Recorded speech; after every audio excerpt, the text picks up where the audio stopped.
Thank you. Thanks for those very heartfelt words, Raj. I know they're coming from many of you because you've told me, and believe me, they're very, very mutual. This is getting a little somber for my liking, though, so I got to tell a few stories. Although Raj kind of created one on the fly there, he wanted to say, Howie gave me an opportunity with India Reliance, and he sent me there, and he said, and Howie set me up. Did you hear that? Kind of Freudian slip. Well, when I first spoke at a luncheon, it was probably 1978 or something, I went to my logbook and got some entries. So I decided to go back to an old log entry. Now, these are the old Bell Labs logbooks where you're supposed to put all your inventions. Mine's a little light on inventions, but I have some cute stories. First of all, I'd like to go around the room and everybody spend about 15 to 20 minutes saying how wonderful you think I am. I'm also noticing with this, you notice how public figures and celebrities, somehow their reputation gets better when they're gone? I'm thinking I'm a little bit of that case, and I'm actually liking it. I actually go back to, I'll make a connection eventually, you know, Ed Prell, the infamous executive around here.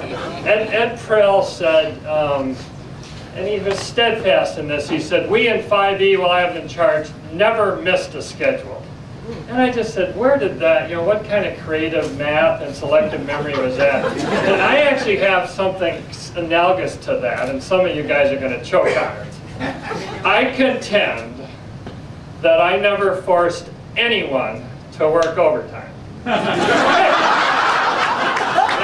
I admit, I sat in a lot of offices late Friday afternoon with really sad eyes. People would often volunteer to work, but I don't call that forced overtime. But now into my logbook, and actually oddly, the first entry is May 15th, 1977, which is actually before I started. I got a call from the medical department, and the nurse, a woman, was kind of sheepish. She said, are you okay? I said, yeah, I'm fine. How are you? She said, we're really just wondering, given that you're a heroin addict, have severe diabetes, you have chronic fatigue syndrome, and suffer from major schizophrenia. Apparently on the medical form, in the column where you're supposed to go, no, no, no, no, no, I filled it in, yes, yes, yes, yes. Which almost ended my career before I got here for being an idiot, June 22nd, this is a true story that I don't think I've told anyone. June 22nd, 1977 was my first day at work, and I got this big 400-page binder with 1ESS stuff in it. And it was those, how many of you remember the Bell System 4-ring binders? Remember those? This is kind of a sad old person. Well, anyways, I'm looking at it. It's about 4:30 in the afternoon, and somehow I mishandled or something. The thing exploded, and all the pages went out. So I was, honestly, my first day at work, I'm working till 7 a.m. or p.m. putting my binder back together. And I think that ended up being a metaphor for the rest of my career. This is a story that many of you have heard, but it's one of my favorites, and sadly it's true. In the early 1990s, we needed to retrofit the 3 wireless MSCs in Seoul, Korea, and we decided this was a bad idea from the inception, but we were going to flash cut all 3 MSCs. And I'm sure y'all think about, does that sound like a fiasco? It was a fiasco. And we failed for like the 2nd time and had to back on. It was really high profile. I'm sitting there talking to TV stations in Seoul, Korea, and you know, I'm talking in English. They translate, well, Lynn would remember all this, and they translate, and you don't know what they said, but I don't think it was good.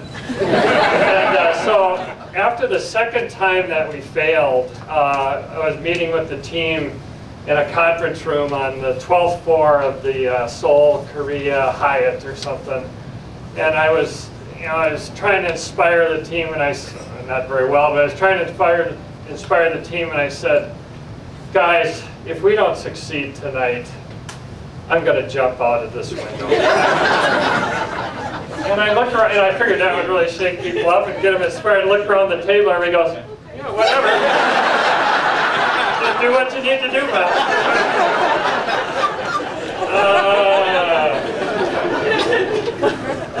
Then in the book I have like a page each on, we did 5ESS, we did amps, we did CDMA, we did EVDO, we did LTE. No big deal, those are easy. The last entry, or one of the last entries, is on December 15th. I decided to retire, and my wife, who many of you know is Lisa Carter, she has her original last name. She's been very supportive, but she walks in the house the other day and she goes, Mr. Lisa Carter. And I found that a bit unsettling. Fortunately, I'm the antithesis of somebody handy, so I won't enjoy it. I'm very honored to literally have worked with thousands of you. If I named everyone here who I viewed as a friend, it would take forever, and I feel blessed to have that be true. I do have to mention Kathy, who in addition to be absolutely outstanding in her work, she's been a dear friend for many years. If you could give her a round of applause.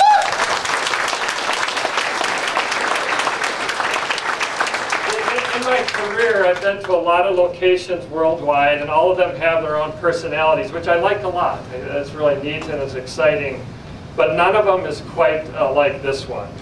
The contributions to the company's revenue and margin are unbelievable if you really tallied up all the numbers. And there, some of it, I'm not sure, I think it's very high in the history of the world how much, particularly margin, has been generated out of this location. That's not by accident. This location has a very special sense of teamwork. I claim that's because we grew up doing big projects. That's the only way big projects succeed.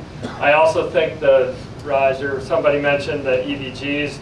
They're absolutely special on this campus. I've been honored to work with every EVG, and I thank so much for allowing me to do that. That's one of the great things that I look back fondly on what I do, or when I think back on my career.